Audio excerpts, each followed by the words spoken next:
Nous les Africains, nous prétendons aimer l'école. Nous prétendons au quotidien que l'école c'est important. L'école c'est indispensable dans une société. Tous les enfants doivent passer par l'école. Nous devons avoir un niveau élevé sur le plan scolaire. Nous devons être éduqués. Nous attribuons un budget important pour l'éducation de nos enfants et même pour notre propre éducation.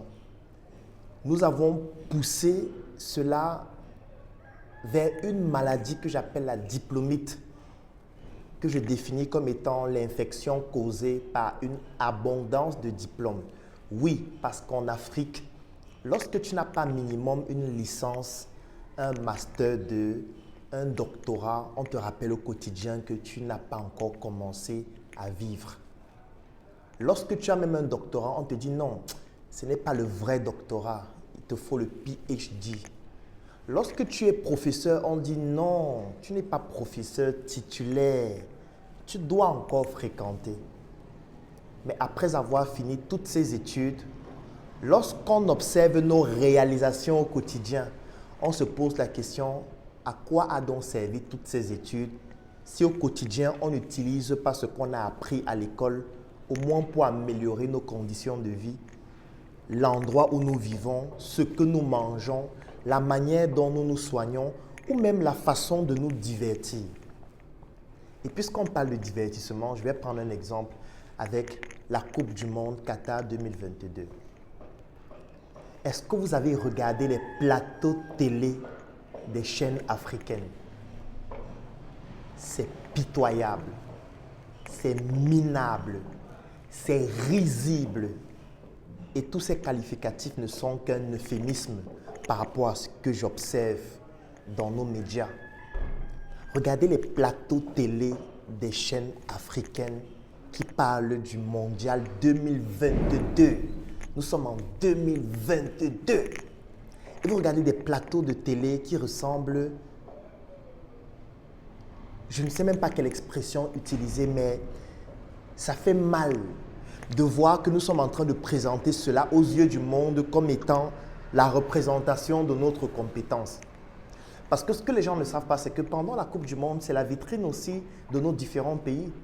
Lorsqu'on dit que le Cameroun joue, lorsqu'on dit que le Sénégal joue, lorsqu'on dit que le Ghana joue, en fait, les gens veulent regarder aussi les Camerounais, les Ghanéens, les Sénégalais. Les gens veulent regarder notre chaîne de télévision nationale ou alors nos chaînes privées. Les gens veulent voir comment nous traitons l'actualité. Les gens veulent regarder nos journaux. Et surtout, c'est un grand moment où l'audimat est extraordinaire. Il y a des milliards de personnes qui sont en train de regarder ce que nous faisons. Mais regardons ce que nous leur présentons. Regardons nos plateaux télé. À quoi ont donc servi tous ces architectes-là qui ont fait l'école et qui sont pointus? À quoi servent donc les ingénieurs de son? À quoi servent les réalisateurs que nous formons et qui vont même à l'étranger se spécialiser? À quoi servent... C'est pour ça que je disais dans l'une de mes vidéos que le plus important n'est pas le matériel, mais c'est la personne qui utilise ce matériel-là.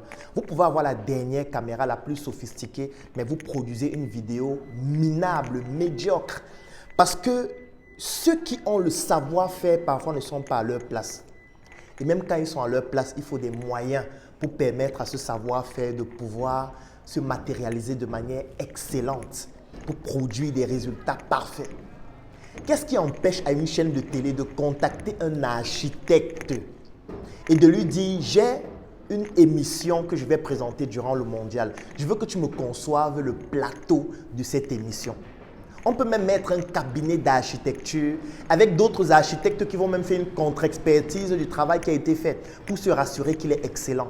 Dès que le cabinet d'architecture produit ce rendu, on l'analyse, on l'étudie, on l'implémente cette fois avec des techniciens, avec des entrepreneurs, avec des ingénieurs de son, avec des spécialistes de l'image pour pouvoir la traiter, pour pouvoir optimiser, pour pouvoir présenter aux yeux du monde la chose la plus idéale que nous pouvons présenter, pour montrer aux autres que nous sommes compétitifs. Nous ne sommes pas minables. On ne prend pas une table avec une vieille nappe, on se met autour, on met un fond vert avec l'éclairage qui n'est même pas bien géré, on voit les ombres partout, avec une qualité d'image comme si c'était l'huile rouge qu'on avait versée sur l'écran. Mais ce n'est pas possible en 2022. On fait donc quoi à l'école chaque jour?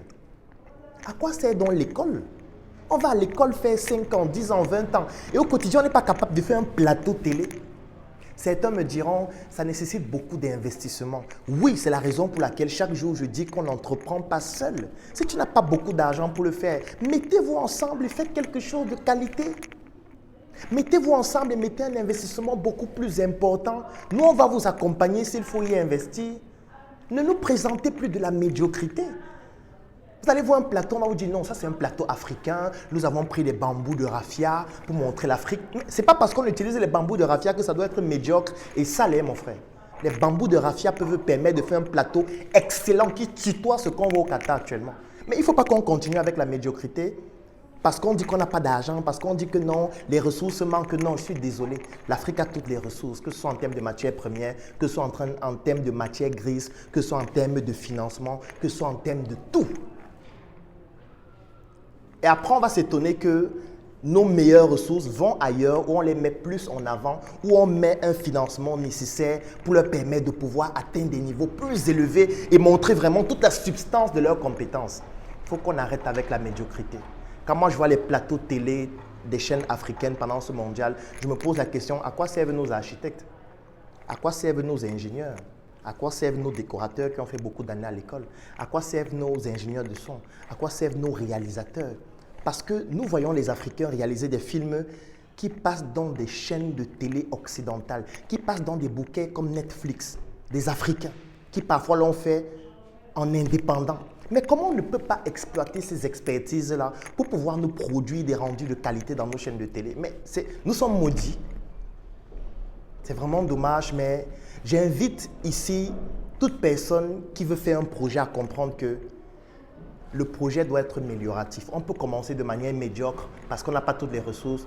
Moi, on ne peut pas faire 10 ans, 20 ans, 30 ans dans la médiocrité. Ça veut dire que maintenant, le problème, c'est vous. Ce n'est plus le thème, ce n'est plus en termes de ressources. C'est parce qu'à un moment donné, vous ne voulez pas vous améliorer.